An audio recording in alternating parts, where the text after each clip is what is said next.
Hace unos días, Ivy hizo un book tag que era para Leo Octubres Oc, pero lo hizo ya como a finales del mes y tagueó un montón de gente sabiendo que no nos iba a dar tiempo de hacerlo para octubre. Pero como ella dice, y estoy completamente de acuerdo, autoras se leen todo el año, así que esto se puede hacer cualquier día del año y a mí me hacía ilusión hacerlo. Así que eso es lo que vamos a hacer el día de hoy, el book tag caótico y colaborativo que ha sido creado por Koba o Script Libros, que tendrán allá abajito en la cajita de descripción el link a su canal y a su book tag original, que además es colaborativo y caótico porque lo hizo con ayuda de muchas personas, de todos sus seguidores. Y por otro lado fui tagueada por Ivy Clementine, que también allá abajito en la cajita de descripción van a tener el video original de Ivy y su canal, evidentemente. Así que allá abajo está toda la información y nos vamos con el book tag caótico y colaborativo después de la intro. Hola Forbits, ¿qué tal? ¿Cómo están? Mi nombre es Mami Forbit, por si es la primera vez que le das clic a uno de mis videos. Yo estoy aquí hoy con Yashiro. Ya saben que estamos haciéndole caso a la bestie y estamos haciendo precisamente el trend este de el micro con cositas, así que la vez pasada lo hicimos con Doumeki, este mes nos toca con Yashiro, porque eso siempre es bien. ¿Qué nos tocará la próxima vez que me toque grabar? No lo sé, pero procuraré irlos cambiando cada vez. Además tengo como 300.000 llaveros, o sea, es algo que perfectamente puedo hacer.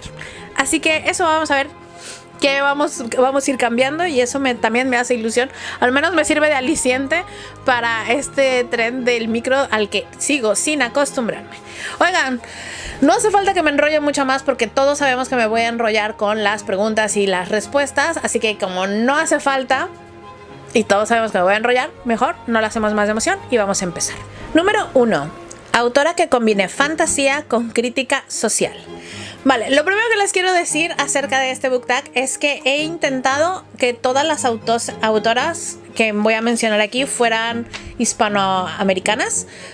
En realidad, de habla hispana, con alguna excepción. Sí, tengo un par de excepciones, pero tengo un par de excepciones porque, por un lado, la verdad, no conocía yo a ninguna que les pudiera ofrecer y no quería hablarles o recomendarles libros que no hubiese leído antes, y por otro lado, y más importante todavía, porque había un par en específico de las que quería hablar, así que eso. Así que bueno, una autora que para mí combina la fantasía con la crítica social. Recordemos que cuando hablamos de Hispanoamérica hablamos muchísimo de realismo mágico, y el realismo mágico no deja de ser fantasía con otro nombre más fancy para que se venda mejor, pero no deja de ser fantasía. Y yo quiero hablar para mí de la madre del realismo mágico, la madre de las autoras del realismo mágico o fantasía, y esta sería Isabel Allende. Isabel Allende, que ha sido como una de las pioneras, una de las primeras en trascender fronteras, en que sus libros se publicasen en muchísimos idiomas, en que incluso se hicieran adaptación de Hollywood, Meryl Streep en La Casa de los Espíritus. Entonces, no creo que sea justo no mencionarla solamente porque es sumamente conocida, es muy conocida, sobre todo cuando sus libros efectivamente tienen mucha fantasía, realismo mágico y una fuerte carga de crítica social, fuerte carga de crítica social.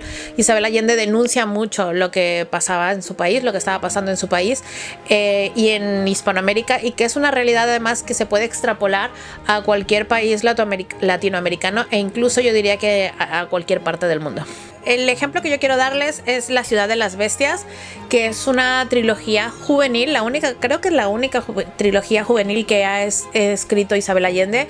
Yo me la leí en su momento, cuando estaba en la edad, quiero decir, y recuerdo que me gustó muchísimo, me gustó mucho. Ha sido una de esas cosas que siempre he pensado que debió de haber trascendido más, porque es cierto que Isabel Allende es más bien conocida por todas sus obras que no son juveniles, sino toda la obra adulta que tiene, y que todas son magníficas, de verdad se los digo, todo lo que escribe Isabel Allende es fabuloso, pero sí es verdad que siento que La Ciudad de las Bestias, que son 3 libros y juveniles, se ha perdido en el tiempo y el espacio, y creo que más niños, más jóvenes tendrían que estar leyendo ese tipo de libros, que además es una historia preciosa, y una vez más está ambientada en Hispanoamérica, está con sus protagonistas hispanos, con sus dioses hispanos, y cuando nos hablan más bien de la mitología de nuestra tierra, no tanto Reino Unido, no tanto gringos, no tanto Europa, sino un poco americanocentrismo, que también ya toca un poquito.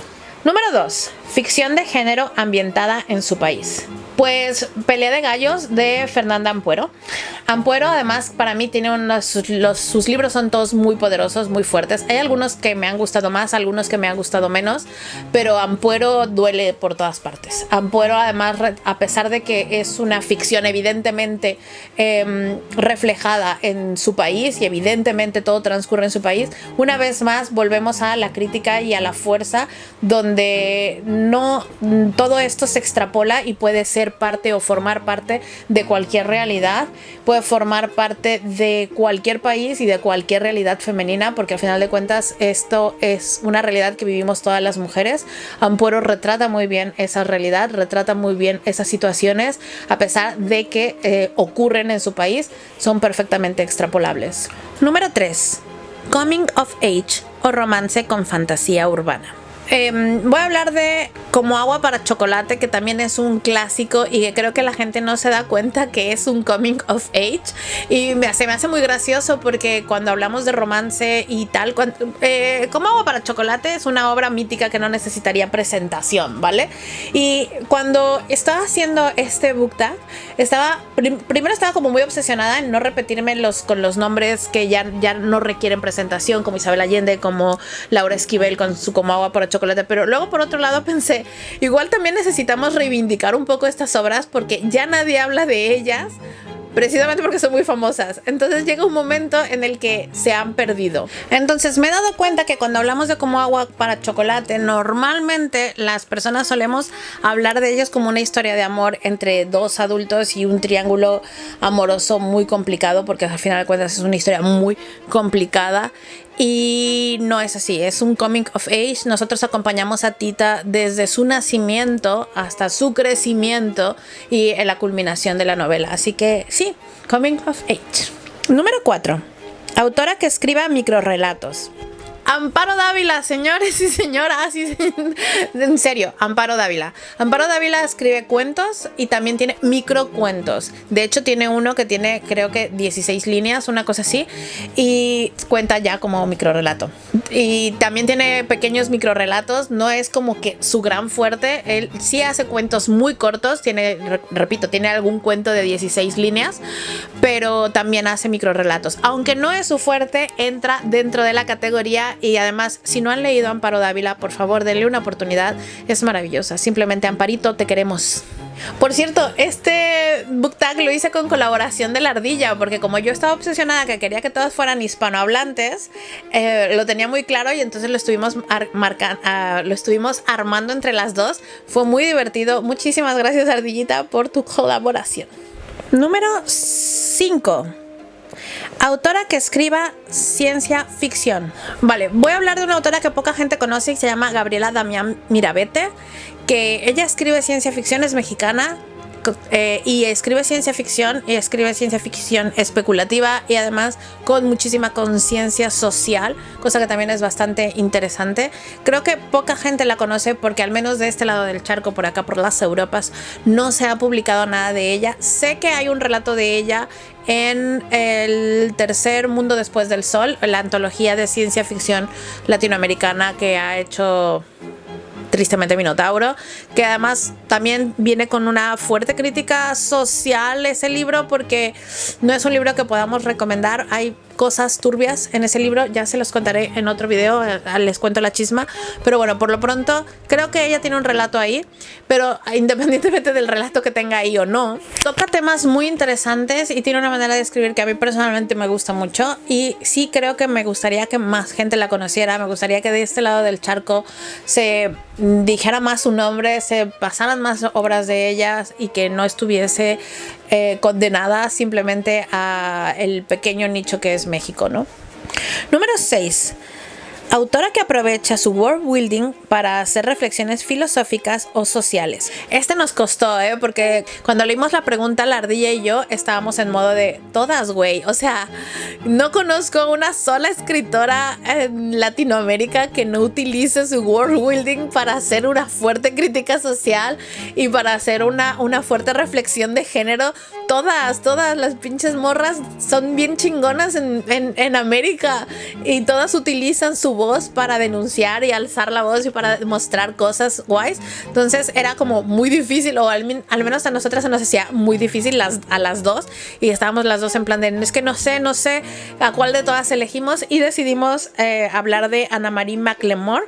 Ustedes la conocerán seguramente por Cuando la luna era nuestra, pero Anna Marie McLemore es una autora que escribe, tiene varios libros, bastantes libros además, y escribe no solamente muy hermoso, sino que toda su realidad, toda su world building está muy dedicado a que hablemos acerca de la conciencia de género, hablemos un poco acerca del bullying también, y hablemos un poco de la marginación y las personas que son diferentes, cómo tratamos a esas personas diferentes en la sociedad.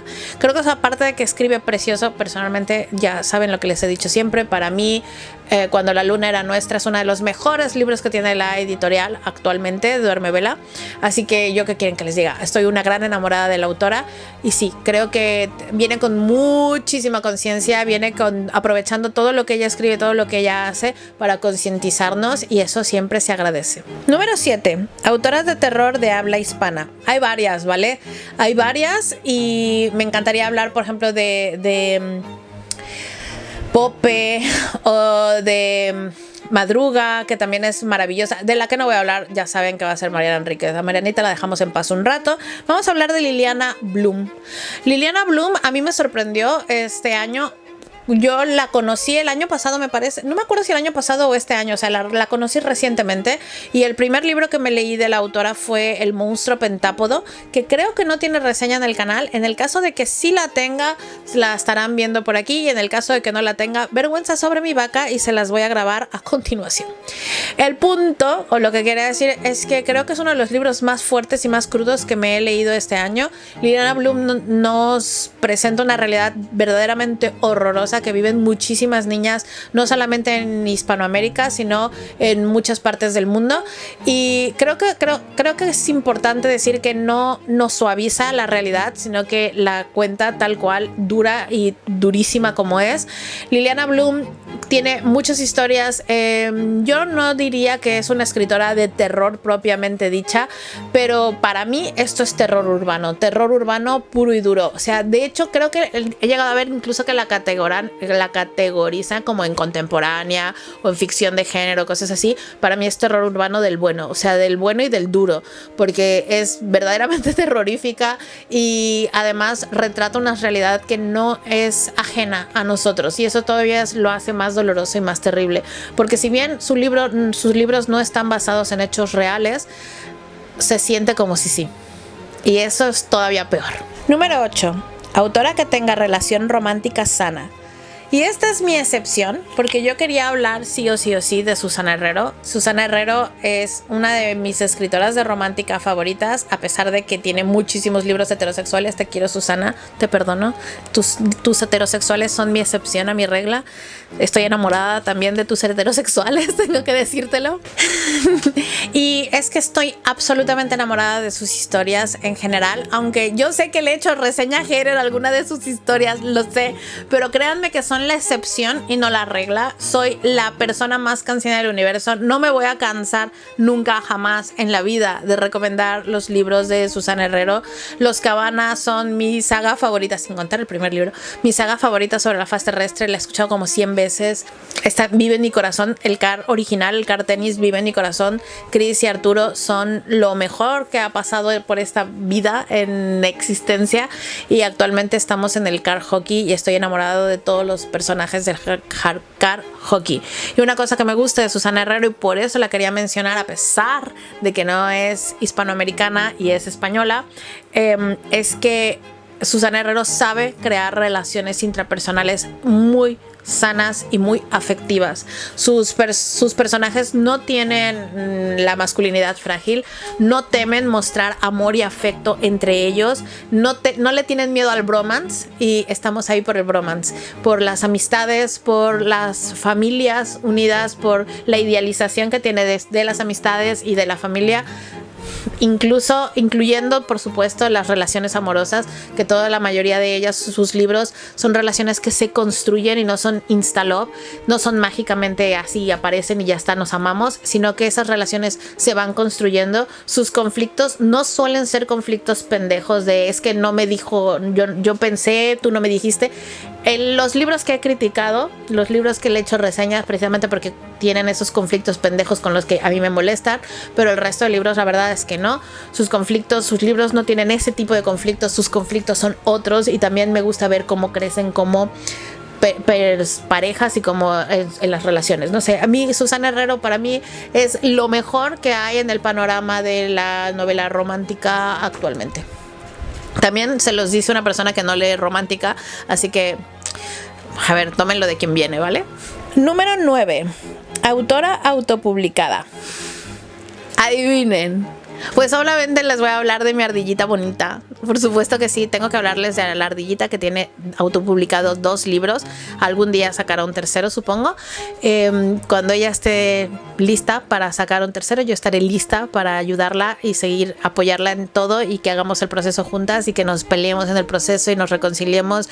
La ardilla, ya saben que es como una hermana para mí, es como mi familia, y pues va a tener mi apoyo ciego. Además de que, se los digo de verdad, yo era fan de la ardilla antes que ser su amiga. Yo me enamoré de su manera de escribir antes de conocerla, antes de que ella y yo cruzáramos palabra, antes de que nos volviésemos amigas. Yo ya era fan de ella.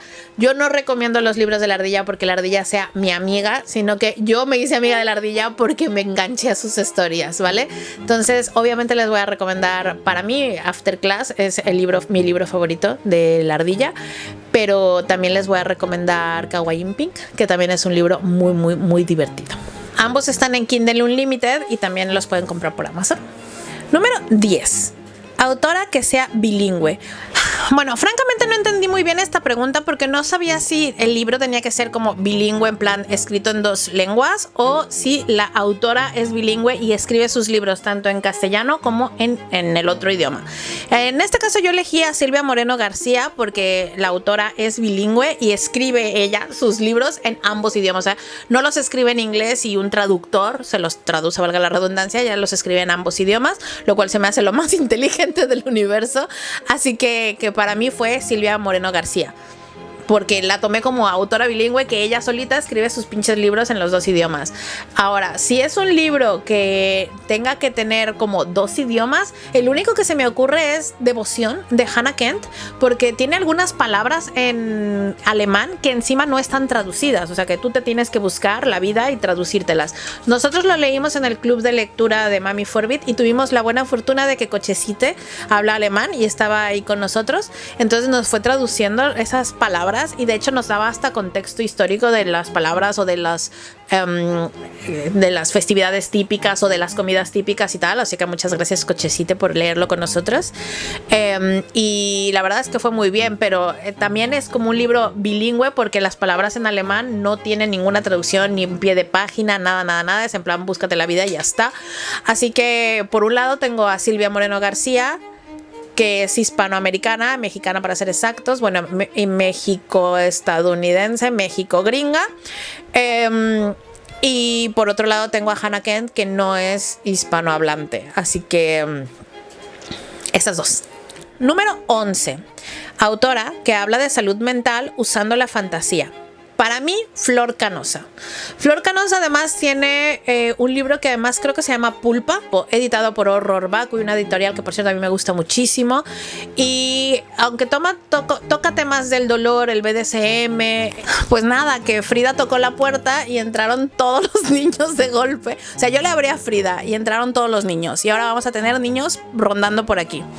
Así que si ven niños rondando por aquí, por favor, ya saben qué hacer, dejen su like y denle un besito a los niñitos porque se merecen todo por estar aquí con nosotros. Yo los había exiliado, pero ellos no se dejan exiliar.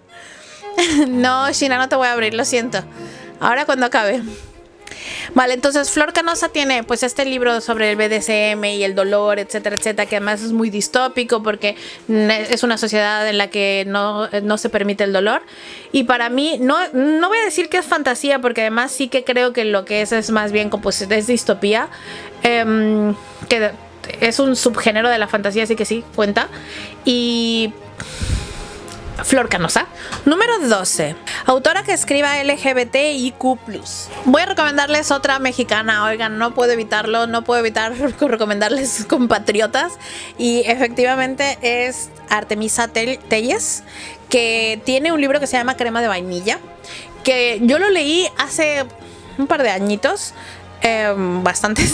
Hace bastantes años. No voy a decir que es el mejor libro del universo, no les voy a mentir, pero sí tiene una mirada muy diferente de lo que es las típicas novelas LGBTIQ+, donde no intenta poner a las lesbianas como todas santas, todas buenas. No es una historia de amor fácil, no es una historia de amor blanca y pura de color de rosa, sino que son mujeres que pueden llegar a ser, son mujeres, pueden ser buenas, pueden ser malas, pueden ser civilinas, pueden ser terribles, pueden ser tremendas, y el simple hecho de ser lesbianas no las hace ni más buenas, ni más malas, ni más civilinas, ni más tremendas, ni más absolutamente nada. Simplemente son y ya está. Son todas las mujeres como existimos y ya está. Y creo que es muy interesante. O sea, me gusta mucho la perspectiva que tiene el libro. Me gusta mucho la historia que te tiene que contar. Si bien, repito, no creo que sea el mejor libro que vayan a leer en el mundo, ni que esté mejor escrito más que nada, ni muchísimo menos. Sí creo que la historia es diferente y eso para mí cuenta. Autora que escriba protas reales o feos. Ajá, Elena Poniatowska, por supuesto. Ya sé que su apellido parece que no es mexicana, pero si bien ella no es de nacimiento mexicana, se naturalizó mexicana hace un tiempo, hace muchísimos años. Vale, ven, brinca. Muy bien.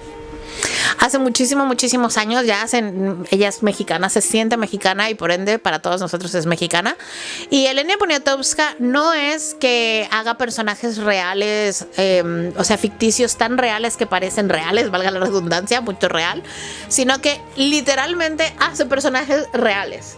O sea, todas sus historias se basan en personajes históricos, todas sus historias se basan en personajes que sí que llegaron a existir y te los presenta desde su lado, su punto de vista y su lado más humano, lo cual, si tengo que ser sincera, se agradece muchísimo. O sea, yo agradezco mucho que nos cuente la historia de manera realista, con todos sus matices. No todos son buenos, no todos son malos, todos tienen un lado u otro, una historia que contar, una historia que dar. Y eso se agradece, o personalmente yo lo agradezco mucho. A mí me gusta escuchar a las historias de Elena Poniatowska. Y aunque sí, realmente para mí Poniatowska es muy famosa, creo que no necesita presentación. Si bien es verdad que de este lado del charco no la escucho hablar mucho. Número 14. Autora que quieras que conozca todo el mundo y sus libros se vuelvan un fenómeno masivo mayor que Star Wars. Para mí esto es fácil. Me gustaría ver más autoras mexicanas de este lado del mundo escribiendo terror, ciencia ficción, escribiendo fantasía, y que su nombre se conozca más y que no tengan que estar ligadas a ser medio gringas o escribir historias muy gringas o que tengan que escribir en inglés y que se les tenga que traducir. No, me gustaría ver autoras mexicanas escribiendo más cosas y que su nombre sea más relevante. Hablo evidentemente de autoras mexicanas porque yo soy mexicana y es una cosa que me encantaría, ¿vale? Si me pasa, por ejemplo, a mí, que mi primo, que les digo que mi primo favorito vive en México, a mi primo le gusta el terror, la ciencia ficción, la fantasía, pero sobre todo la ciencia ficción es como su género favorito. Y hay una cosa que le pasa siempre, y es que muchos libros que yo le recomiendo de autoras latinoamericanas, él no las conoce en América. Es muy fuerte. Entonces, este fenómeno me gustaría que ya se erradicara, sinceramente. Es muy fuerte que nuestras propias autoras mexicanas, argentinas, hispanoamericanas, tengan que salir de América para poder publicar, para poder tener la oportunidad de tener una voz, de contarnos sus historias. Y eso se me hace simplemente vergonzoso, y me gustaría ver más autoras mexicanas siendo publicadas, más autoras hispanoamericanas siendo publicadas. Sé que esta pregunta busca que dé nombres, pero es que yo no estoy buscando nombres, estoy buscando autoras nuevas que no conozco, que se publiquen y que tengan una nueva voz. Eso es, para mí, esa es la respuesta correcta. Esas han sido todas las preguntas de este book tag caótico y colaborativo. Me lo he pasado genial contestando este book tag, sobre todo porque lo hice con ayuda de la ardilla. Y nos la pasamos muy bien, la verdad, nos reímos mucho buscando autoras, buscando libros. Ella me recomendó en el proceso algunos libros que yo no he leído y a la ardilla siempre se le hace caso. Yo le recomendé en el proceso algunos libros que ella no había leído y espero que me haga caso. Y bueno, eso ha sido todo. Evidentemente voy a taguear personas, aunque no sea octubre ya repito. Este book tag se puede hacer cualquier día del año, y además autoras siempre es bien, así que voy a taguear sí o sí. Y voy a taguear primero a Miss Maupassant, porque hace mucho que no la tagueo en nada, así que ya le toca, tagueadita. Y luego voy a taguear evidentemente a Eli, porque es hispanoamericana y queremos más recomendaciones hispanoamericanas, porque yo creo que yo me he quedado corta, lamentablemente me he quedado corta con mis recomendaciones, entonces me gustaría que me recomendaran más también para mí, así que por favor, Eli, te lo suplico, hacer este book tag. Sigo tagueando creadoras de contenido hispanoamericanas, y por supuesto voy a taguear a Matos Le Gusta Leer y Pintar, que ya saben perfectamente que a mí me encanta su canal, soy muy adicta a su canal, y que también creo que me puede dar muchas recomendaciones. Hoy no están obligadas a responder a estas preguntas con autoras hispanas, por supuesto que no, yo solo me emociono. Y ya está, esas son mis tagueamientos. Que no se diga que no, espero que lo hagan, la verdad me hará muchísima ilusión. Y ya está, Forbits, ya está. Oigan, quiero aprovechar este espacio para agradecerle a los Forbits primigenios por todo el cariño y el apoyo que me dan. Muchas gracias como siempre. Les recuerdo que ahora que tenemos michitos en casa, tenemos un nuevo nivel de primigenios que se llama Michigenios, por si quieren ayudar a Mami Forbit un poquito más para comprarle pochito a los michitos. Es lo mismo, solo un poquito más de ayuda. Y también, por otro lado, quiero agradecerle a mis Forbits lectores por estar aquí video tras video. Muchísimas gracias, Forbits, de verdad, se los agradezco muchísimo. Miren que escucharme hablar tiene su mérito, así que gracias. Y nada más me queda decirles que Mami Forbit hace muchas cosas, ¿vale? Sube 2 videos a la semana, todos los jueves, videos súper random. Los domingos hablamos de libros. Tenemos directo cada semana en este canal. Cada semana hay directo, haya o no haya club de lectura, nosotros tenemos directo. Y si esto fuera poco, además de eso, los jueves les leo. Me conecto todos los jueves para leerles durante 1 hora y media un libro. Les recuerdo que esos videos están disponibles jueves, viernes, sábado y domingo, y luego pasan a ser propiedad de los primigenios, ¿vale? Así que eso, si se pueden conectar para escucharme leer, sería muy bonito, y si no, está disponible para que se pongan al corriente con eso. Es una cosa que me apetecía mucho hacer y espero que les guste y que funcione. Y ya está, Forbits, muchas gracias por haberme acompañado. Les recuerdo que la mejor manera de ayudar siempre es dejando like, dando un comentario, y ahora tenemos una nueva función que es la de hypear los videos. La verdad les agradecería muchísimo una hypeadita para ver si este canal puede ir creciendo y cada vez somos más Forbits lectores. También les dejo por aquí el calendario de lectura, es este de aquí, el calendario de lectura del 2026. Se viene cargadito y con puras buenas lecturas. Además estoy emocionada porque el 2026 es de libros autoconclusivos, y creo que esa es la mejor manera, que vamos a ir intercalando un año de sagas, un año de autoconclusivos, y así no nos cansamos. Muchísimas gracias por haberme acompañado una semana más. Gracias de verdad por estar aquí día tras día. Ya saben que ustedes mantienen este canal, y ya lo único que me queda es recordarte que en este canal tenemos lecturas eclécticas para lectores eclécticos. Un besazo enorme. Chao.